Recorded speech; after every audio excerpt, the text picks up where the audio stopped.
everyone, and welcome to episode 7 of True Crime All the Time Unsolved.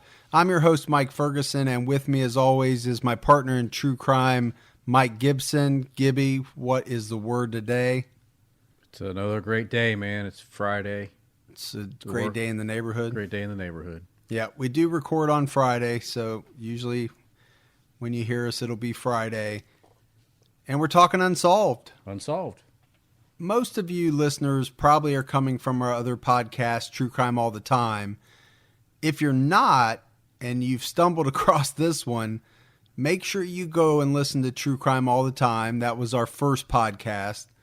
We spun off into this podcast to talk about unsolved cases only. So that's how we're separating the two.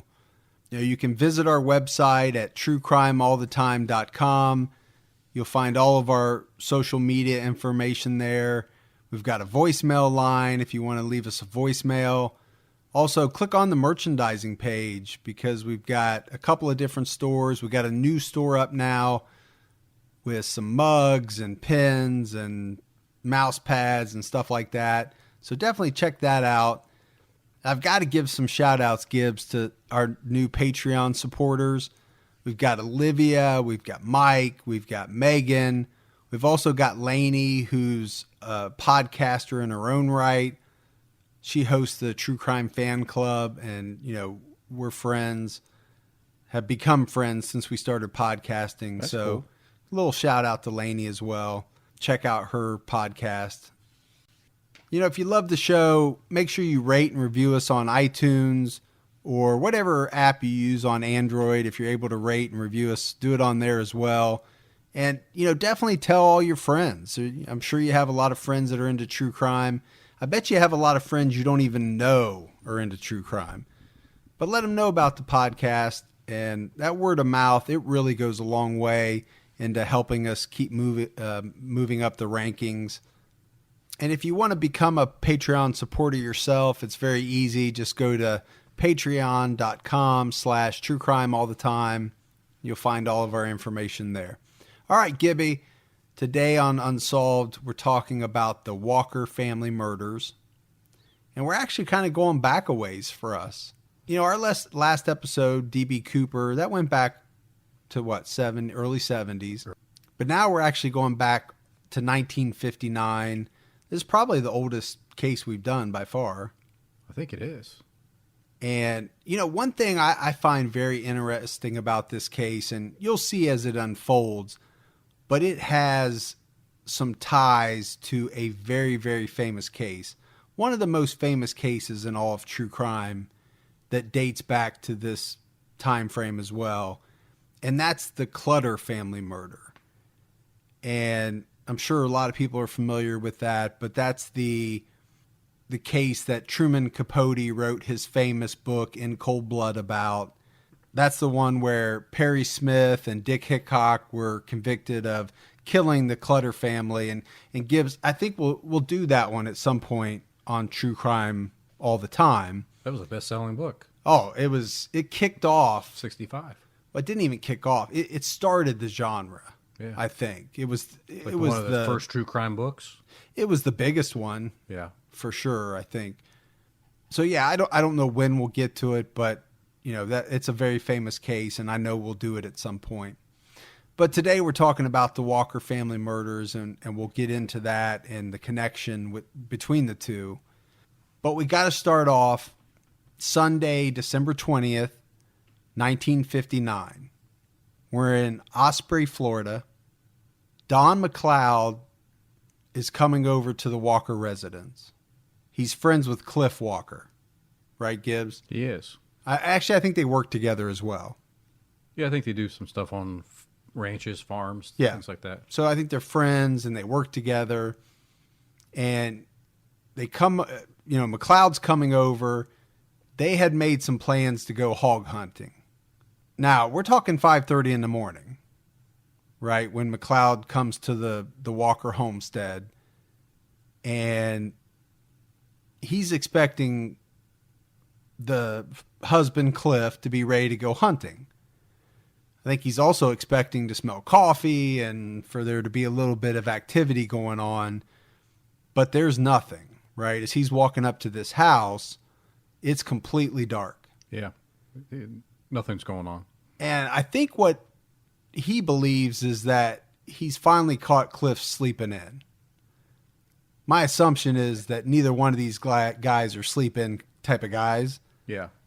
that they get up pretty early. They get out on the farm or the land, whatever they're doing. They're Yep. up early up and taking care of business. Is that a saying? Early up. It is now. Yeah. So he knocks on the door. So before he goes up to the door, Mike, one thing that I wanted to point out was when he pulled into the driveway, one of the first things that he notices is that the family Jeep and the family, Cliff's Jeep, his Jeep, and the family vehicle are not parked where they normally are. Because he comes over this place a lot, right? Well, I was going to say. And they have like a certain, just like you have a certain spot you park your truck, right? Right. He notices it's not in its normal spot. He finds it's a little weird. He knows something's off. Yeah, almost to the point that they had a park where they did because somebody else was parked in their spot. But he doesn't think about it right now. It's something that comes back to him at a later time. Right. But I just wanted to point that out there. Which I think is important. Yeah, So he does knock on the door. he does. No answer. Now, at one point, Don thinks that maybe they've gone to visit Cliff's father, who I guess had been ill. But then I think he kind of discounts that because he knows Cliff, and he knows that if Cliff says they're going to go hunting, that they're going hunting, right?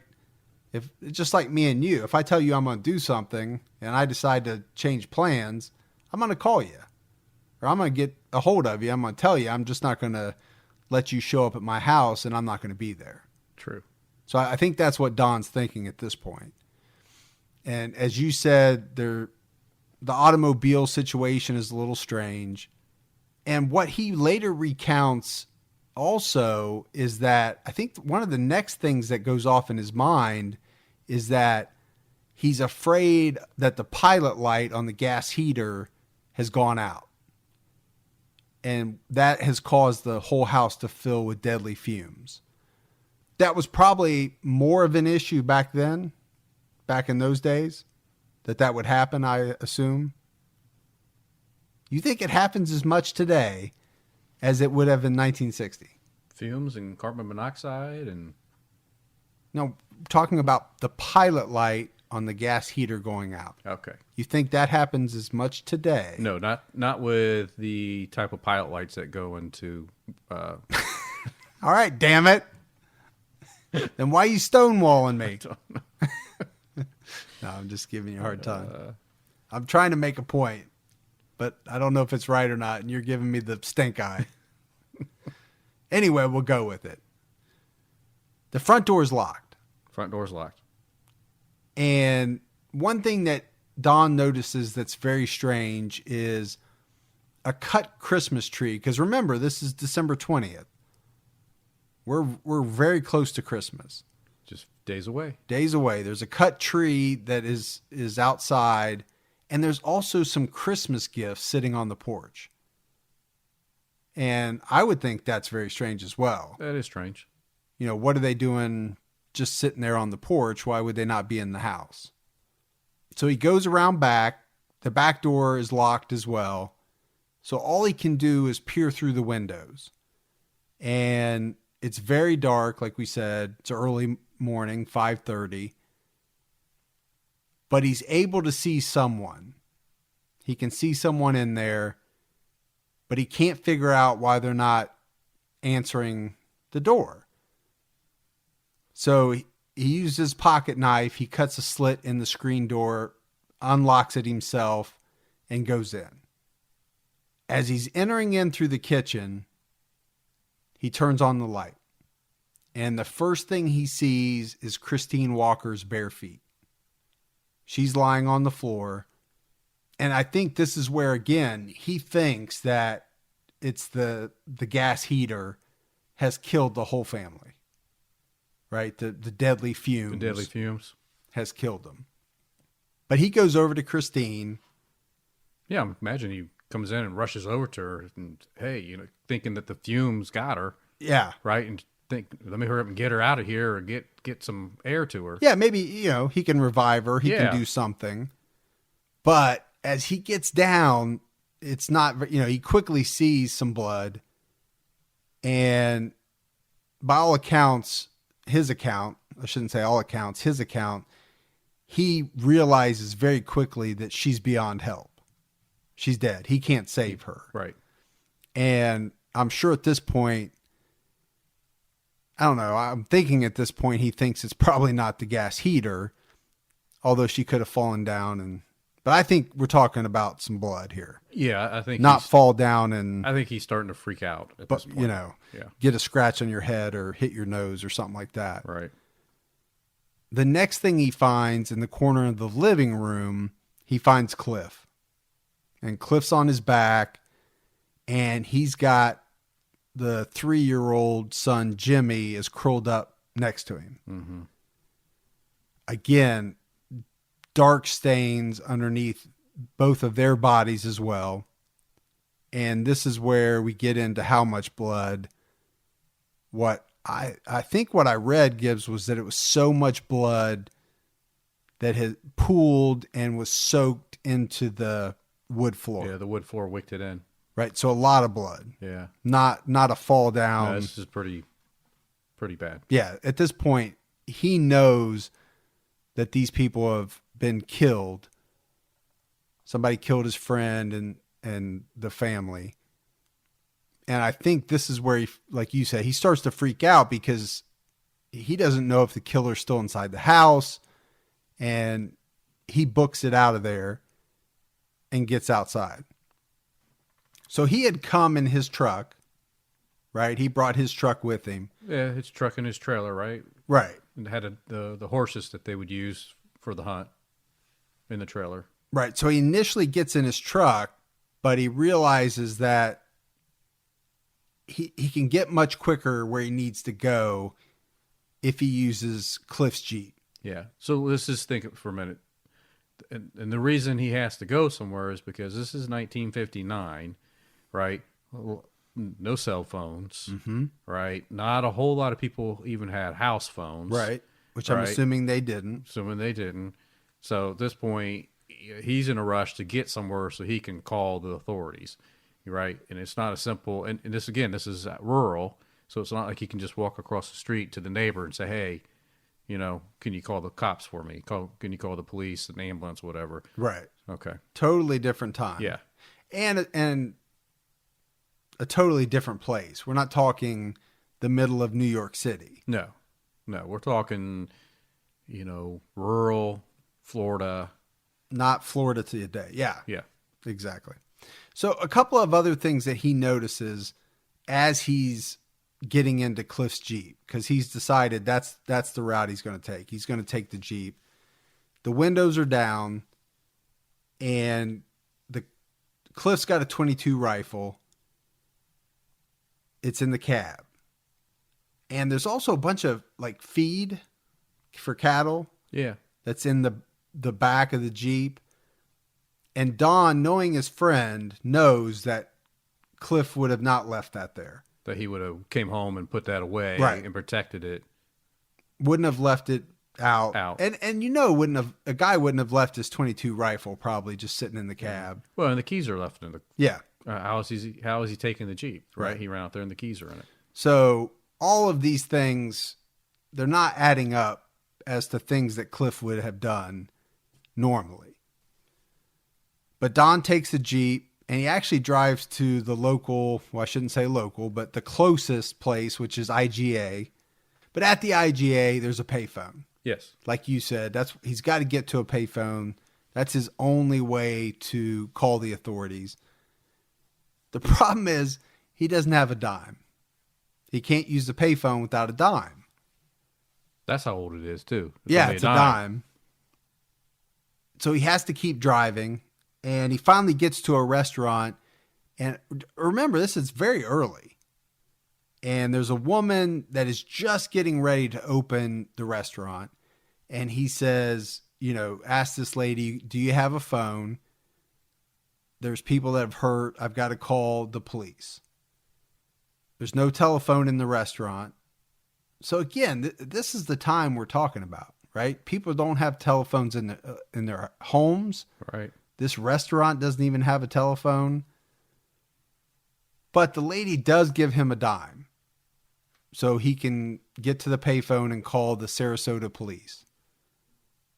But a big problem happens when he goes to call, because Sarasota tells him that he's got to call the county sheriff. Now, what did we just say? This guy, he's got one dime. Right. And he tells him. One dime to his name. He's pissed at this point, and he says, you cannot hang up on me. I don't have another dime to call the county sheriff. These people are all dead. All right, Gibb. So that's how it all starts. Now, I say we back up a little bit, talk about the Walker family. Okay. We mentioned Cliff. He was 25 years old. His wife, Christine, was 24. Jimmy, we talked about, was 3. They had a daughter named Debbie, which we haven't talked about yet. She was only 2. Right. These were not rich people. They had a simple house. I mean, they got married when she was 19. Yeah, they got married young. So young. But, for whatever, they had a good life, but it was a simple life. They didn't have a lot of money. I think it was described as, a smaller house with kind of bare wooden walls. I think the only thing that they had hanging was their marriage certificate. Right. Which is important to remember. Yeah. It comes into play later. It is. And then, like we talked about, one whole wall of the living room was taken up by this big gas heater that they used to heat the house. So I think we got to talk about Christine. Yes. Christine is a very important part of this story. I mean, and we're going to say some things that are outdated. And I want to preface that before we start talking about Christine. Because by all accounts, Christine was very pretty and described as well-built. Yes. Now, I'm using 1959 terms. Right. And the only reason why we're bringing this up is because it's important to the story. It comes up a lot that she had this great figure. She had a real outgoing personality, which made her very popular. It did. Especially with men. So so the day before she was in really nice clothes, high heels. I mean, so in all accounts, she was really a pretty sexy woman. Yeah, I think, and from all accounts. Again, we don't want to come off the wrong way. No. These are not our words. No, it's not. It's just, these are the words of people from that time that knew her, recounting and they would events. And they would go on to say that she enjoyed the looks that she got from men. Yes. So I think, to your point, she dressed a certain way. She wanted to look a certain way. And friends would even say that she went as far as flaunting her figure by wearing short shorts, skimpy tops, and that she craved attention. She enjoyed the head turns. Yes. Yeah. I mean, I think that's what we're getting at without sounding like a bunch of pigs. Yeah. Because we're probably still do, but trying to paint the picture of what people said about her. Yeah. And it has implications. Sure. Yes. And that's why we have to say it. But there were whispers about Christine. Yeah. Many whispers around town. And those whispers were that she had maybe crossed the line. Yes. In her marriage. In her marriage. In some form or fashion. I don't know in 1959, that might have meant something different than it does today in 2017. Right. But all of this is important, especially as we start to talk about the suspects, which we'll get to. All right, Gibb. So, we've kind of talked a little bit about the family. We've talked about Christine because she is a key figure in this.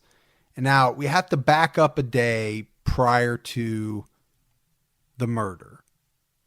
So the day before, she's in town with the kids, and she is trying to find some nice clothes for Jimmy and also for Debbie to wear for Christmas, the big Christmas party that the town has. So I just want to make sure this is the 18th that we're talking about. Yes, the day before. The day before. Okay. Yeah. So because it's weird because we kind of started talking about the 20th, but we know the murder happened on the 19th. Right. Now we're actually going back to the 18th. Right. Yeah.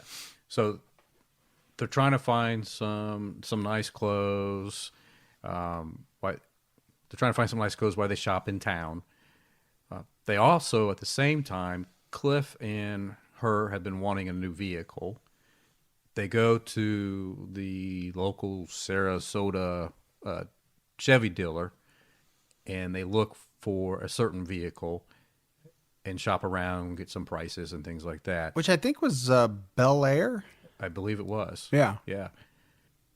During this day, eventually they run into Cliff's mom, her mother-in-law, and she tells the mother-in-law about earlier the day before, Cliff had some type of altercation with somebody, got into a fight, and almost went to jail. But she doesn't go into any details, doesn't talk about who or what was about. But it's mentioned several times that there was some type of argument and fight that Cliff got into days before the murder. So, I mean, that's all important stuff. I think it is. I think it could come back around into some of the... knowing what is going to happen, right? Right. So I think that brings us up to the day of the murder. So we'll talk a little bit about what the police theorize. So again, I know we're kind of... We started and then we went back and then we went back forward a day. But we're on December 19th, 1959. And what authorities believe is that Christine had been out of the house, I think shopping, maybe for groceries this time. Maybe. And she came home. She pulled up to the house. And this goes back to what you had said, that where Don noticed that the cars weren't in their normal spot. She didn't park in her normal spot. She didn't. And detectives theorized that the reason for that is because a man that she knew had taken her parking spot and she had invited him inside. Which makes sense. If you didn't know somebody, even back then, people were a lot friendlier, right? And a lot more trustworthy. But there's no way a mom would not invite a stranger into her house. Yeah, but I don't think the detectives think that she was inviting a stranger in. No. And I think that's what they're theorizing, that she must have known this guy for whatever reason. And again, it's one of the reasons why we had to say some of the things about Christine that we did. Right. Because it brings us into this theory. And so she gets in, puts her purse away, puts her groceries away. Again, all theorized. The man's inside the house with her, and they believe that this is somebody that either Christine knew or that had a thing for Christine. Either way, I think she probably knew him. But whether they had something going on or whether he wanted something to go on, I think that's kind of the question. But again, the theory is that this man knows that Cliff's not there and he sees an opportunity. Now maybe she resists this guy's advances. He comes on to her and things start to turn bad. Going along with their theory, they believe that the man punches Christine in the face because I guess her left cheek was pretty badly bruised. Correct. By all accounts, she fought pretty fiercely. Well, extremely fiercely, actually, because she used one of her shoes. One of her high heel. Took one of her high-heeled shoes and was hitting him to the point where he was bloodied. And even more so, I mean, wrestled with this guy. Again, this is what they theorize. Wrestled with this guy to the point where they ended up all the way in Jimmy's bedroom with the man on top of her. Yes. So, I mean, she's putting up one hell of a fight. She put up a huge fight. If this is the way it went down, as their theory suggests. Now, she was raped. They know that. Whoever did this raped her.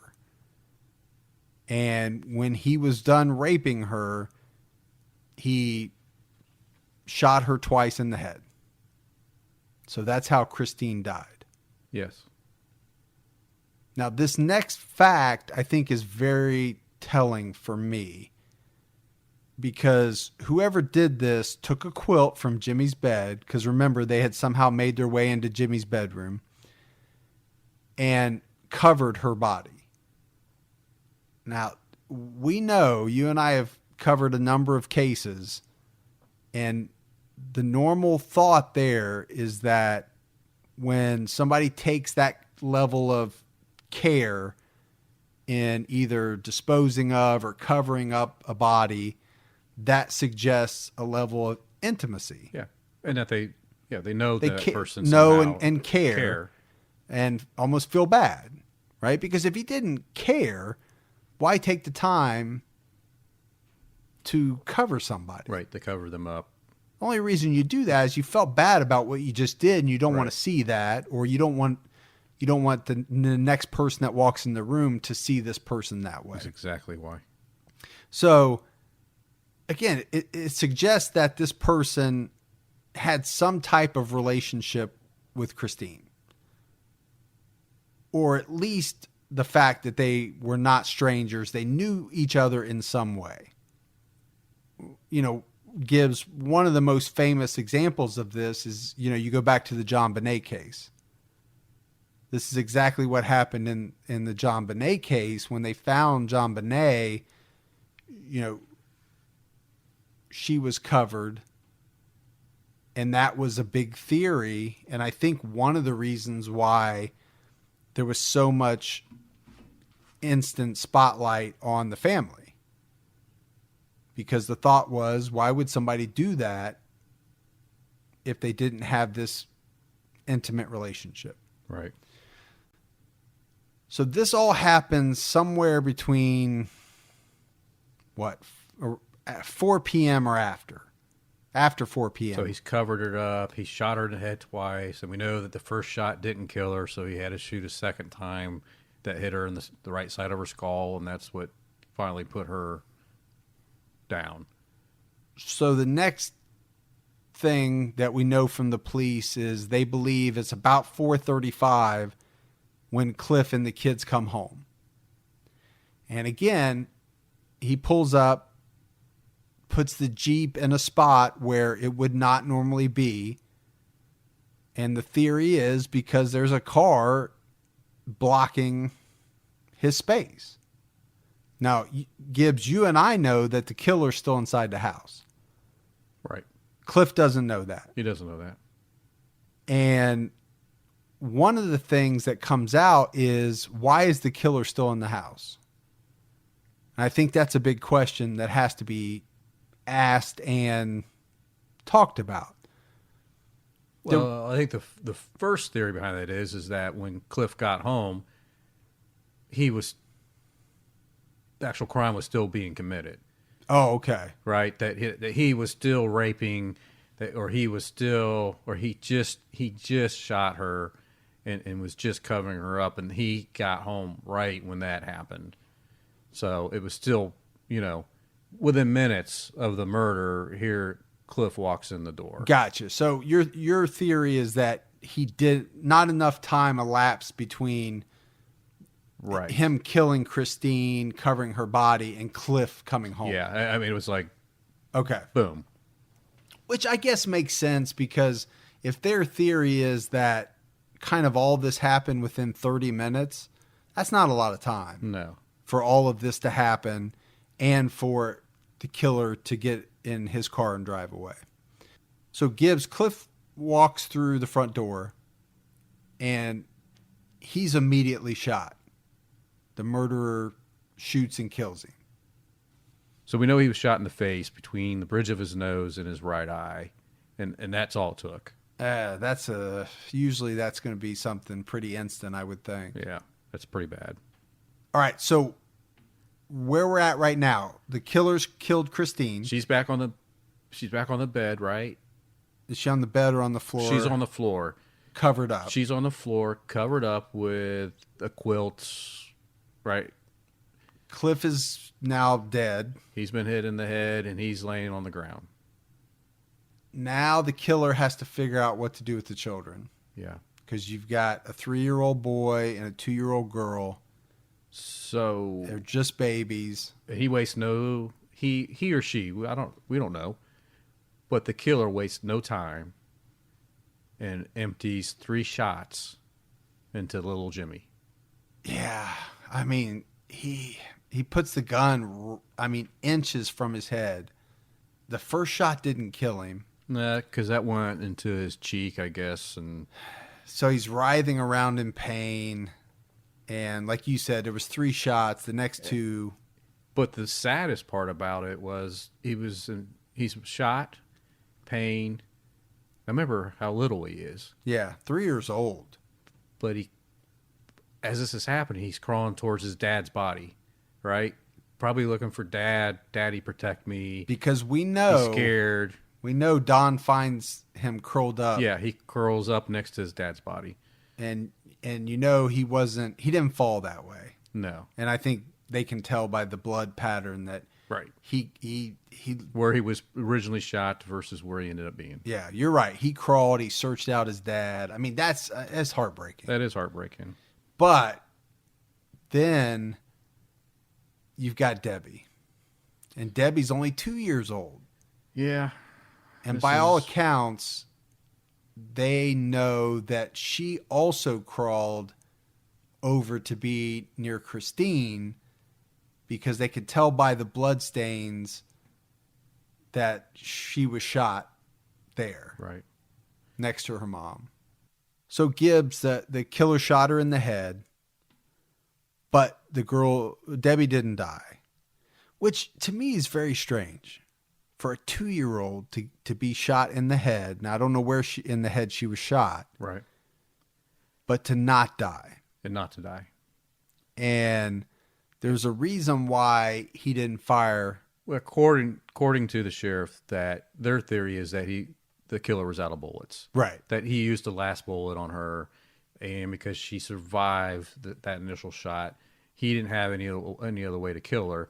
So he drags her into the bathroom, grabs a sock, takes the sock and shoves it into the bathtub drain, and then turns the water on and gets about 3-4 inches of water into the tub, and then drowns her, face down into that water to finish her off.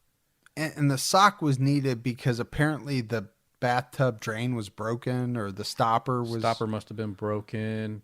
But again, because we don't know, how familiar were they house? Did they know that, or did they go in there initially, started and it wouldn't, and so then they went out and got a sock? Right. I don't know. We don't know that, but that's very important that you say that, because if somebody were to know that makes a big difference. Sure it does. It means they have really strong working knowledge of the house. Right. So this is how everybody died. Now let's talk a little bit about the news stories. Everything's starting to come out, obviously, later. It comes out that there were gifts around the Christmas tree. We know there were some gifts on the porch that either were being brought in and never made it all the way in. And there was some physical evidence left at the scene.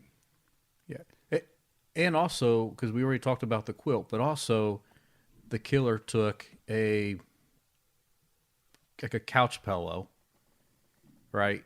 And they placed it on top of little Jimmy's head where Jimmy was shot 3 times. So again, it tells me that they didn't want to see how Jimmy, the little boy's face or head looked, that that that they had to know him, or the guilt was so high that they had to cover that up. Right. And you and I talk a lot about psychopaths, especially on our other podcast, right? A psychopath has no empathy, would not care about covering these people up. So I don't think we're talking about anybody like that. No. So this is something we have to keep in mind as we go through the suspects. Yeah. So let's talk about a little bit of physical evidence. okay. They found a bloody cowboy boot. They found a cellophane strip from a cool cigarette wrapper. But we also know that Cliff smoked cool. Yes. So we don't know what that means. Right. Was that his? Was that somebody else? They did find a fingerprint on the bathtub faucet. palm. I think it was a palm print, right? I don't know. I had read fingerprint, but either way. But what happens is, to me, very strange, and it goes back to what we talked about when we were kind of describing Christine, because it's very soon that gossip starts circulating.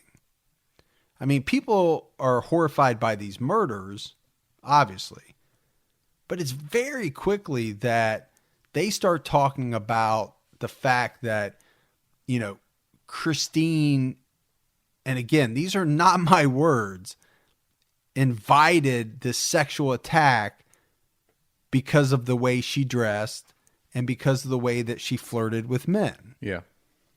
And people are gossiping all over town about They're this. saying, did she invite this into the house because of her? Right.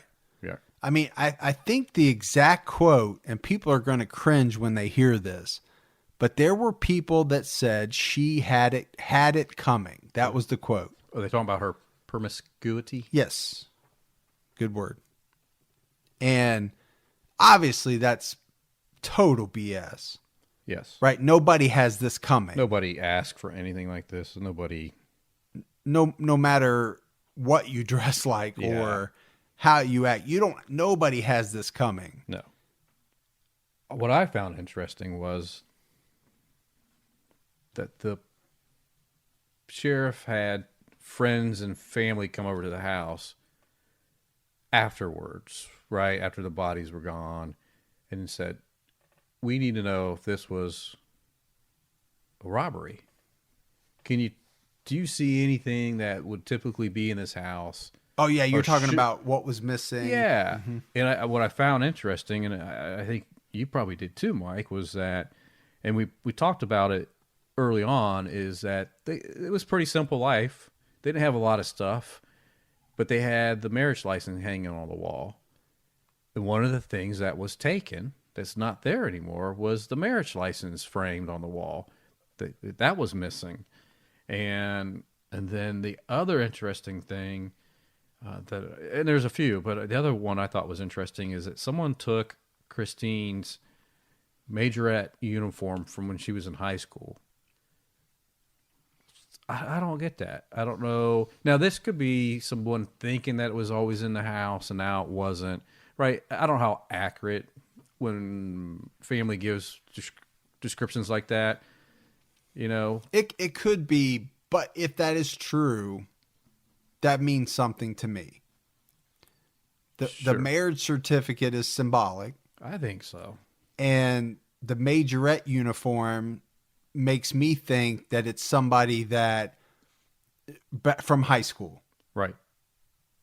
Immediately, those are the two things I think. Yeah. They wanted to break up that union. Yeah. And that's the marriage certificate. And this person was in love with Christine in high school, had a big infatuation with her. Remembers her in that outfit. And exactly. That's exactly what it means to me. And I think the third one, this comes up later, is that Cliff had a pocket knife, but he had a certain type of pocket knife, The pocket knife had a design on it, and it was a fruit tree on it. And of course, this comes up later when we start chasing some rabbit holes. All right, Gibby. So let's get into suspects. And I think I want to start with the most interesting. And we talked about it a little bit in the beginning, and that's the connection to the Clutter murders in Kansas that sparked the Truman Capote book, In Cold Blood. In that book, Capote writes, I guess it's on, I don't know how many pages, but there's several pages that are devoted to the Walker case. And obviously he writes In Cold Blood after the fact, right? And these two murders happen fairly close together. And it's one of the reasons why Perry Smith and Dick Hickok, who are ultimately convicted of the Clutter family murders and they're hanged, it's one of the reasons why they're tied. Right. But that's not the big reason. The big reason is that after they killed the Clutters, it's known that they fled to Florida. Yeah. And, you know, they were spotted a number of times in and around Florida and not very far from Osprey, Florida. You know, one thing that's always been talked about is that the two of them checked out of a hotel the very morning of the Walker murders. And at some point during the day of the murders, they bought some items at a Sarasota store that was just a few miles from the Walker home. I mean, that's an unbelievable coincidence if they didn't have something to do with this case, right? It is interesting. So the other thing, Gibbs, is they had a witness that said that one of the men had a very scratched up face. And again, remember we talked about the fact that Christine fought the you-know-what out of these guys, or persons. Yeah. We don't know. And, I talked about that pocket knife. So we know when they got arrested that one of them had a pocket knife with a fruit tree design on it. Maybe that was a very popular knife back then. Maybe they sold a bunch of those. Maybe. When you said fruit tree design, I was thinking that's kind of weird. Yeah. Actually. But maybe they picked it up at a pawn shop and that. Or maybe they sold it at that same store. Maybe, who knows? But these are a little bit more than coincidences, right. though. And that's why this is so popular of a tie-in. And in the same car, they found children's socks. Right? Remember, it was a children's sock that was stuffed in the drain. So this is why people add it to the theory. What kind of car was it? It was one of the cars that they wanted to buy. It was a Chevy Bel Air. Yeah. So that was one of the other theories, is that maybe these guys saw an ad where these folks wanted to use Bel Air and used it as their avenue to get into the house. Yes. Right. So that's another one. That's but it always been thought. Yeah. In this car, they also find a toddler's greasy undershirt. I don't know. Greasy? Yeah, that's how they describe it, as greasy. I'm guessing they mean as dirty. Yeah. Right? Okay. But so they don't have kids, right? These two killers, but they got a toddler's greasy undershirt, some kids' socks, and a pocket knife with a fruit tree on it that was similar, if not the same, as Cliff's. It's very strange. That's very strange. And that's why, when you're on the internet, there's so much debate about this. Yes. Because there are so many tie-ins that seem to be more than coincidences. So Smith and Hickok were arrested in Nevada on December 30th. 1959. It's about 11 days. Yeah, from the murders. 10 days from being discovered, yeah. And we already said, ultimately, they were executed by hanging for the Clutter murders. And the part that I found interesting was that if they did it They had nothing to lose by saying they did it. No, because they confessed to the Clutter murders. Yeah, so they were going to hang and die anyway. So if you did it, why wouldn't they have said, "Oh, by the way, that was us too"? Yeah, they denied killing the walkers. Yeah. Because they were asked about it, and they even took lie detector tests. Now, I don't know what a lie detector test was in 59, and even today in 2017, they're not really very admissible anymore. Yeah, you could train yourself to pass. They're not viewed as credible. Yeah, very, very reliable. But they did pass a lie detector test for whatever it's worth. Yeah. Now, we talked about some of the coincidences that do tie them, and now we're talking about things that kind of make you think they didn't do it. One of the big things is that their fingerprints didn't match any that were taken from the Walker home.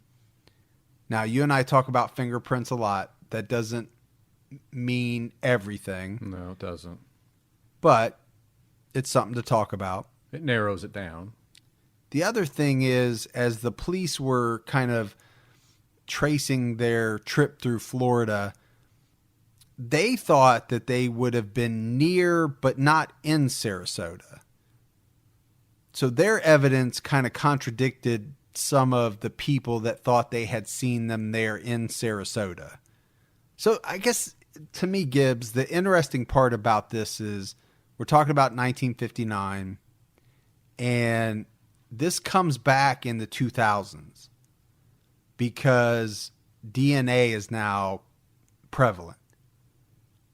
So we're in 2004 time frame, right? Yes. Okay. Starts around 2004. And let me play this one clip first.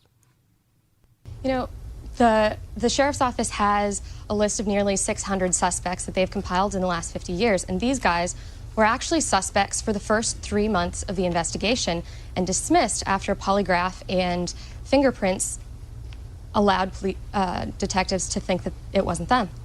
And Capote, in his book, talks about them, talks about their time in Florida, but dismisses the possibility that they could have been responsible, right? Yeah, Capote has about 3 pages mentioning the Walker murders and does the same thing that detectives did earlier. He mentions that they have an alibi, and fingerprints and polygraphs lead them to be decisively negative that they were the suspects. You know, Capote mentioned that they were in Miami at a hotel on Christmas Day, and that's one of the things that detectives checked out and realized they checked in earlier than they said they did, and that they didn't actually stay for 5 days. They asked for a refund the day after they got there, the day the Walkers were killed, and hotel staff didn't see them again. But the investigators, they've saved all of this evidence, and as the technology has caught up with the case, they've come back and retested and tested and tested again and finally found DNA evidence in 2004. They started testing suspects and eliminating some people that may have been higher suspects and came back to these guys. And now they're hoping that some of that DNA evidence may match one of these guys. The idea is that the Walker family was car shopping on the day of their murders, something that they would not normally do that would take them out of their regular element.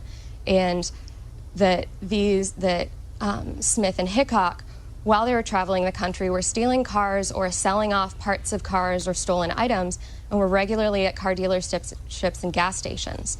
And that they spotted the family, talked with the family, asked around about someone who was looking to trade or buy a car, and Smith and Hickok were driving the same model car that the Walkers were looking at. A 1956 Chevy Bel Air. Mm-hmm. And they followed the family home or got directions to the family's home, and maybe they intended to offer a deal or they got there intending to kill them. All right, so she, covered some of the stuff that we already did, Right. but, it was interesting. This was on the news, obviously. It was a big deal about a case from 1959. Now, in 2012, they decided that they wanted to try to exhume Smith and Hickok's bodies so that they could compare the DNA. And Gibbs, I think one thing that we didn't mention in the beginning is that part of the evidence they found, they did find some semen. Yeah, they had her underwear. Yeah, it was in her underwear, I think, and we Yeah. forgot to mention that. Yeah. And that's probably the most important DNA they had. Right. They thought they could have had a few more items, but it didn't have. It belonged to the family. It was like months after the murder. There was 3 women that discovered bloody clothing, and it was 2 shirts, a skirt, a blouse, pants, and a handkerchief. And it was in a shed near the Walker house, and the items all belonged to the Walkers. It was confirmed, but there was never DNA that could be used for who the killer would have been. Right, because it would have been Walker family DNA. Right.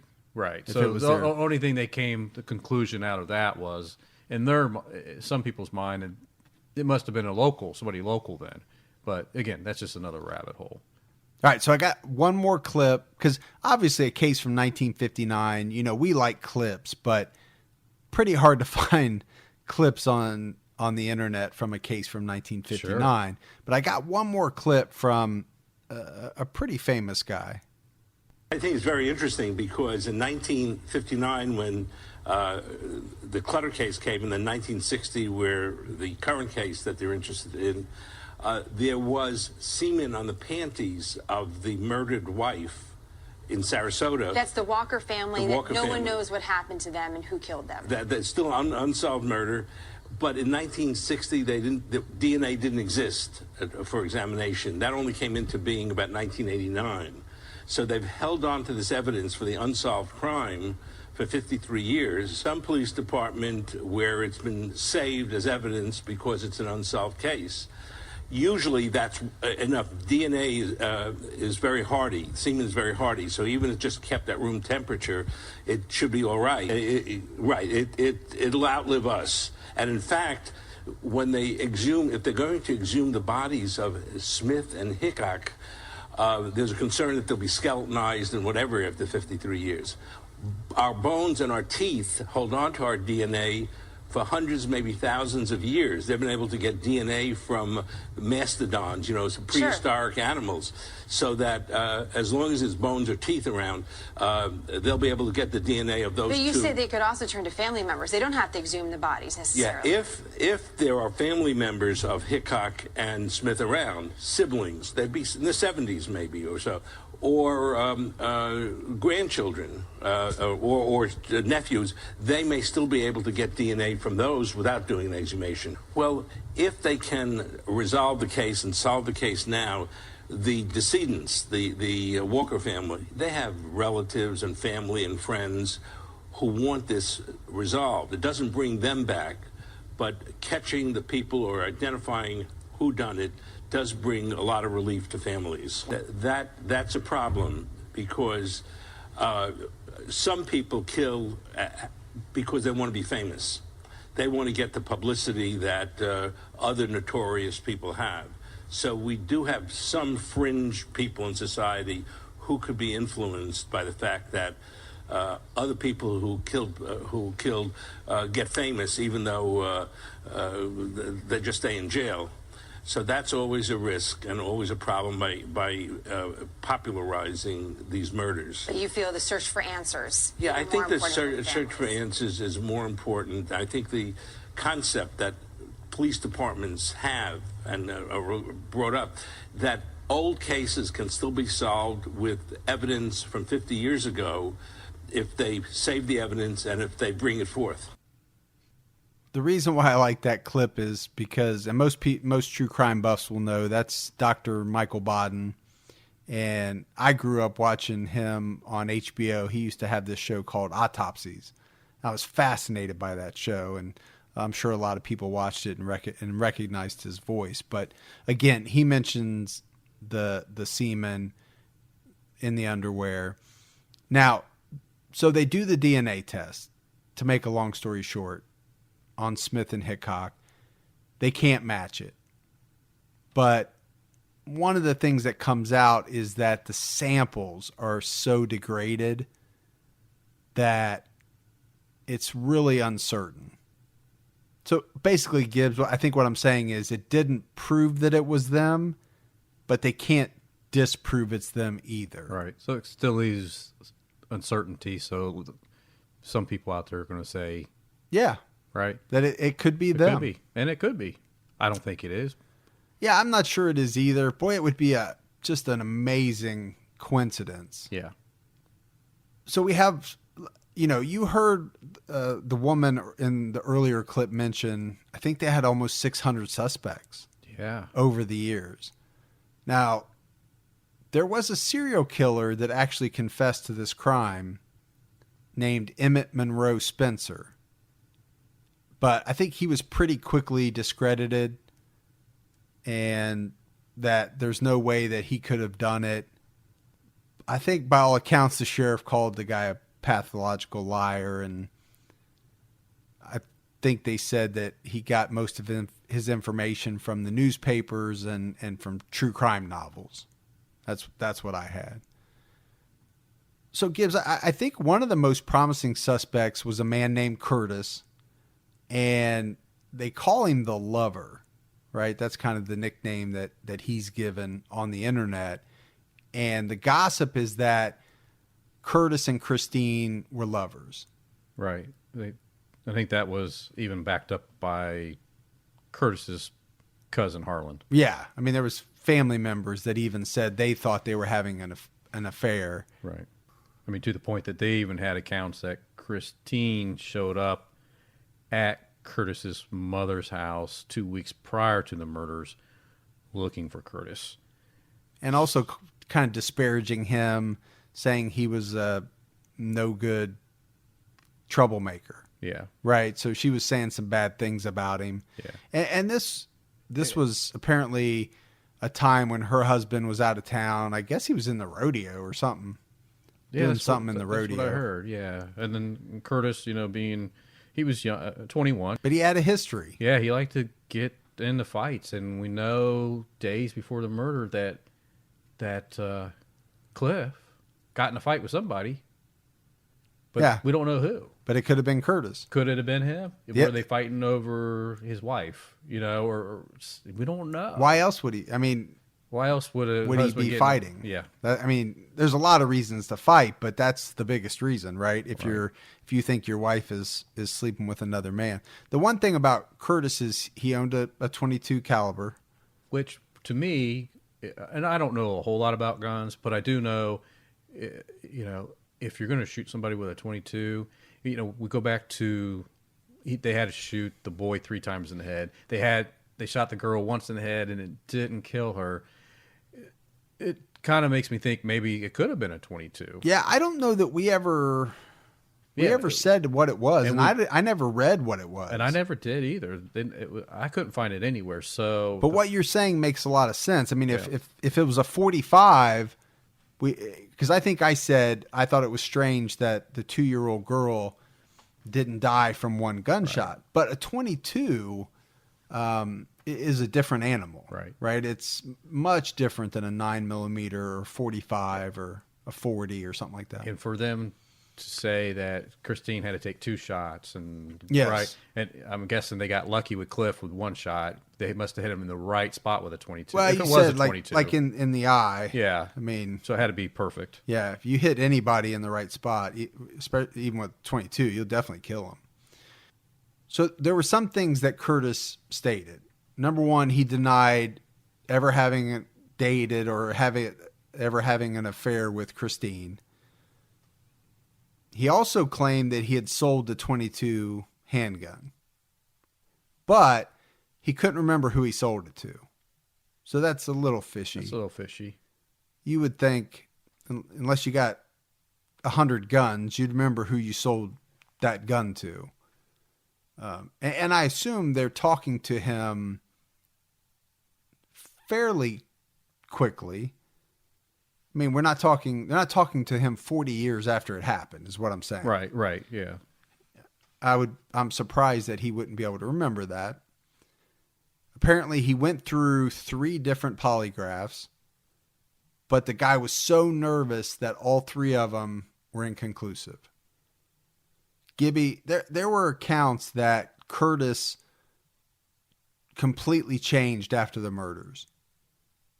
he was described as becoming a man on the edge, very nervous. Apparently he lost a ton of weight, wasn't able to eat. I mean, these are a lot of, kind of damning things against him, I guess you would say.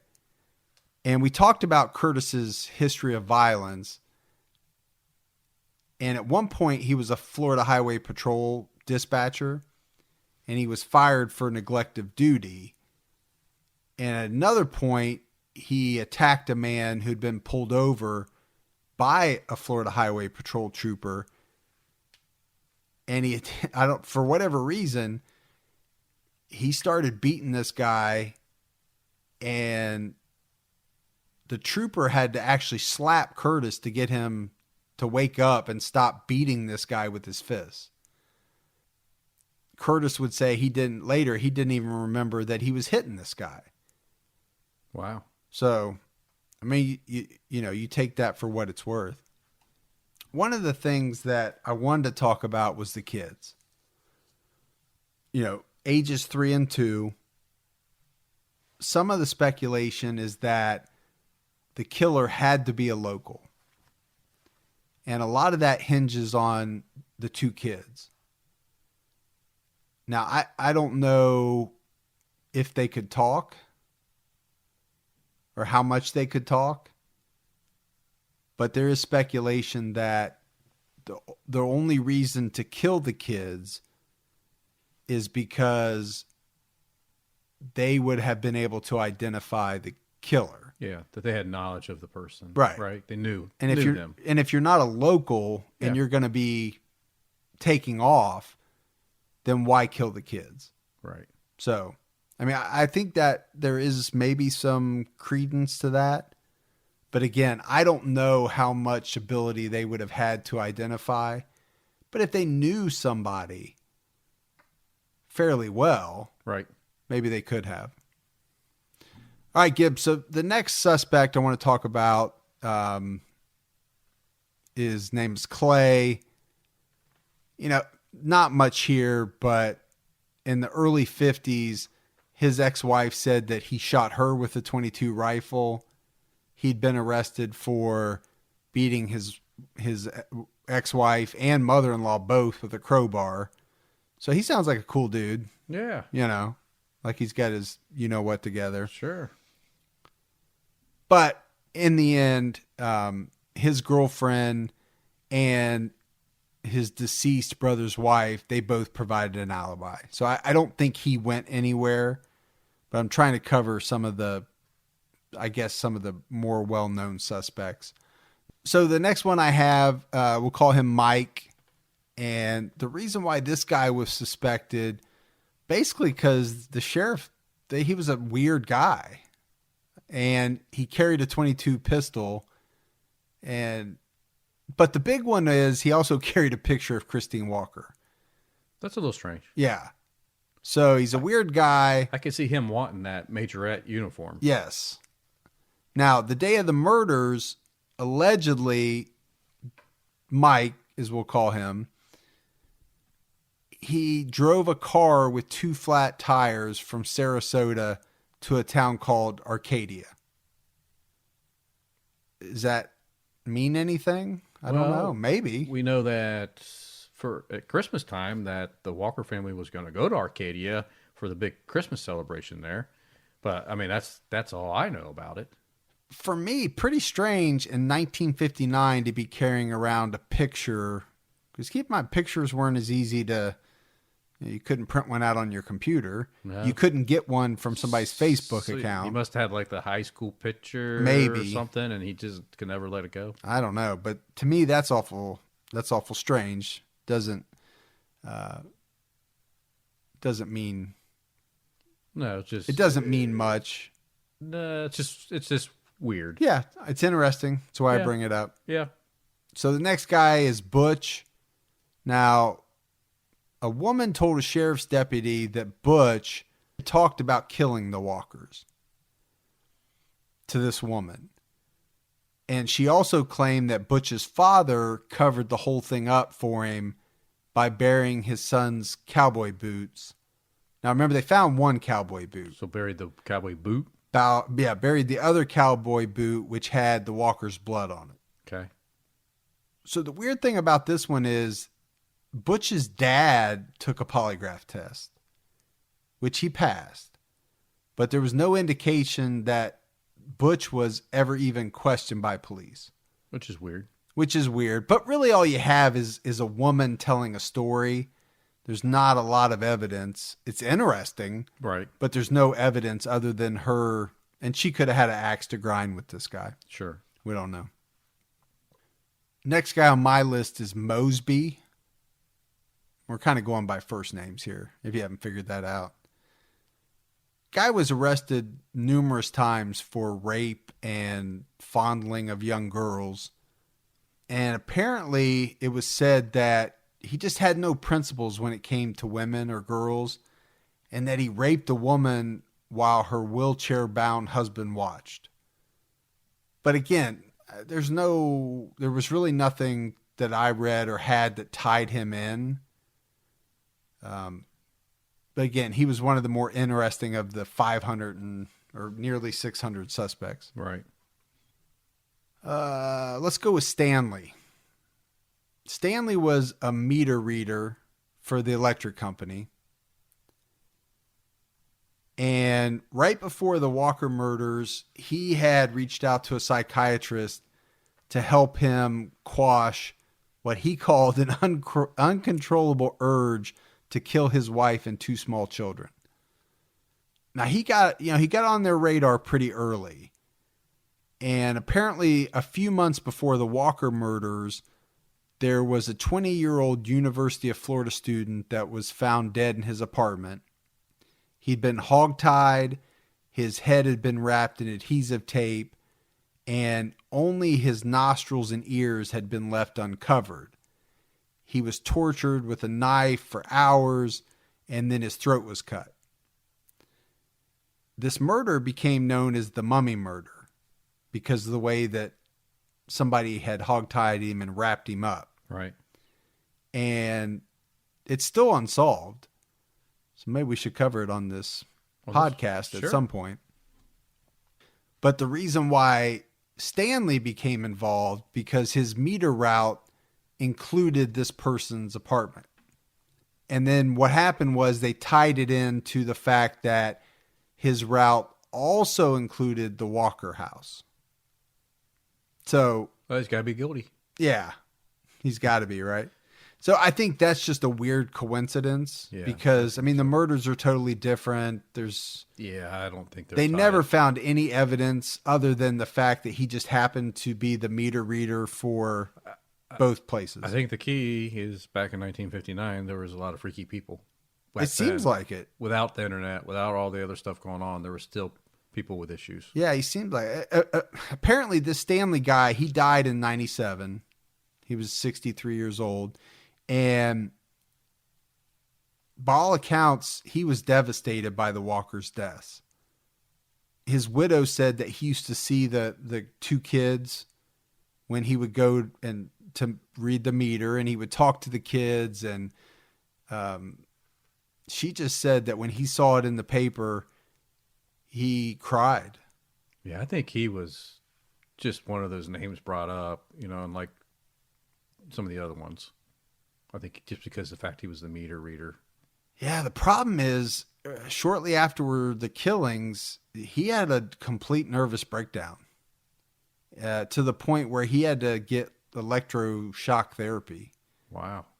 So, which, I don't know. I mean, would you have a nervous breakdown if you weren't innocent? If you, just because somebody on your route got killed? I don't know. And maybe maybe he had other stuff going on too. Who knows what the relationship was, right? Maybe he had a more detailed relationship with the kids and her when he stopped by. Who knows? We don't know. All right, Gibbs, we started off the show talking about Don McLeod. Yeah. Cliff's friend. Probably one of the first suspects, I would guess. Would have to be because he's the first person on the scene. Yeah. So I think you have to either, investigate it, rule it out somehow before you can move forward. Yeah, I think he was one of the last people to have seen them alive, and he was also the first person to find the bodies. He also happened to be the first person to take a polygraph, and he passed and left that same day. Yeah. So I think they ruled him out easily from the get-go.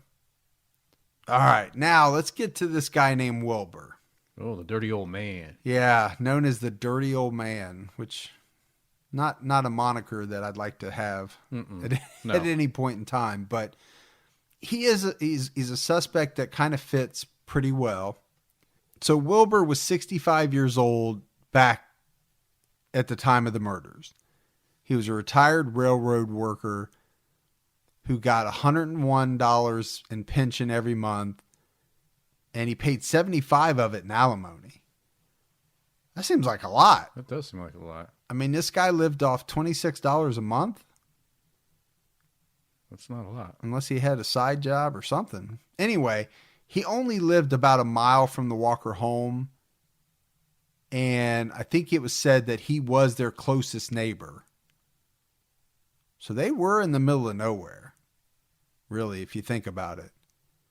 He visited a lot, and to the point where he became unwelcome at the Walker house. He made a lot of advances towards Christine. That's how he made himself unwelcome, which that'll tend to happen. That will do it. Now, Christine's mother would tell investigators that Christine was really afraid of him. Basically, of Wilbur. Basically despised him. Yes. Now, I think Christine kind of kept this secret from Cliff for a while.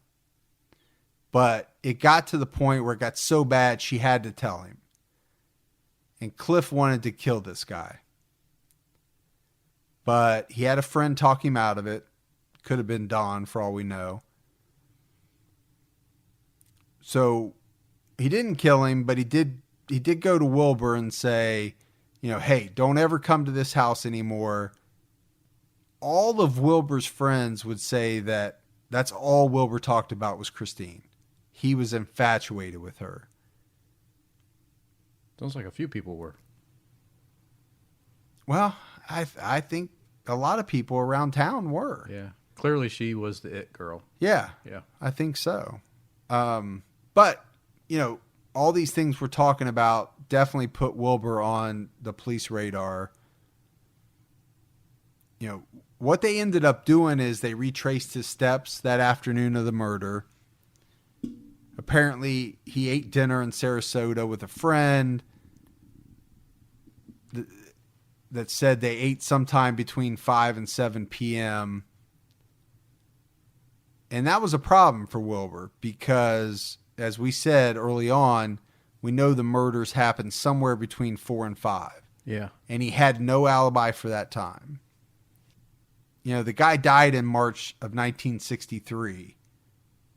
So, I mean, if he was the guy, he took whatever secrets he had with him to the grave. Now, I don't know if they ever did any DNA. I mean, they can't dig up every single person, right, to do DNA tests, but there's some of these people that technically they could if they wanted to. They could. I don't know that they have enough evidence on any of these people. Yeah, I think you have to have some compelling evidence to get a judge to allow you to exhume a body. Yeah, definitely. All right, so the last person I want to talk about is Elbert. The weird cousin. Yeah, and his name's Elbert Walker because he's a cousin of Cliff. Yeah. And apparently the biggest reason why he hit police radar is because... Well, I think because Cliff's brother said if there was somebody in the family that could do this... It would be Elbert. It would be Elbert. Yeah. That was one of the reasons. And I think another reason is he put on like what people called a show at the funeral. Yeah. Like wailing to the point where... Over the top. Yeah. Oscar worthy performance. Right. He was described as like a kind of wild. He would go on drinking binges, and I think he was a little violent. And again, he was, by some accounts, secretly in love with Christine. I mean, everybody in this damn town is in love with Christine. Yeah. So everybody is a suspect at some point. Now, he takes a polygraph too, right? And he passes. So either the polygraph tests are just like, and we said they're not reliable, but it seems like everyone takes it, has passed it. Yes. Well, and another thing was Elbert actually lived with the Walkers for a few months after he left the military in 1958. So he actually lived in their house, and he was there a lot. Maybe he knew about that tub train. Yeah. Now, the one thing about Elbert, Mike, is from 1959 on, he's been a suspect. And they've revisited him in, I think, 1962, and really even again, like in 1987, they hooked him up to a polygraph machine again. That's a long time. That is a long time. Now, he passed again. I think this hung over him, this cloud of suspicion hung over him for a very long time. And what happened was, this is one of the people they were actually able to exclude through the use of DNA. So Elbert's DNA did not match the DNA from the semen, and so he was excluded. Finally. But that took a long time. It took a long time, and think about how it had to ruin his relationship with a lot of the family because Yeah, they probably thought the he did assumption it. of guilt. Yeah. So almost 50 years, I think it took, Wow. before they were able to clear him. It's a long time. And I think the only thing he said is, God bless DNA. Yeah. Because without it, he would have He'd died. still be as a suspect. Yeah, he would have died a suspect. Yeah. As of today, Mike, the 1959 Walker murder case is the oldest open case in Sarasota County. I don't know if they'll ever solve it. I think it's going to be difficult. I think it is now because, you know, if they were ever going to solve it, I think they would have solved it once the DNA technology came out. Now that it's been out and they still haven't been able to solve it, every year that goes by, I think probably makes it harder and less likely that it will ever be solved. I think so, because you got to think at this point that the killer at this point would probably be, the youngest they could probably be would be in their 70, That'd be on the young side, yeah. young side. So Yeah. 70 to mid 80s. So chances that they're even alive. Yeah, I think not only chances are that the killer or killers may be dead, Yeah. but also people that know something about the case and just never came forward Could be dead. or are dying off Right. as the years go by. So And how accurate is their memory going to be to those events back then? I don't know. yeah, you know, I always think that there's somebody that knows, right? There has to be. Well, we know people like to talk. Yeah. People are not good with secrets. People like to share what they've done. They like to boast about it, or they like to talk about it. So somewhere along the line, somebody had to talk about it and to a spouse or something, and it is never shared it. Yep.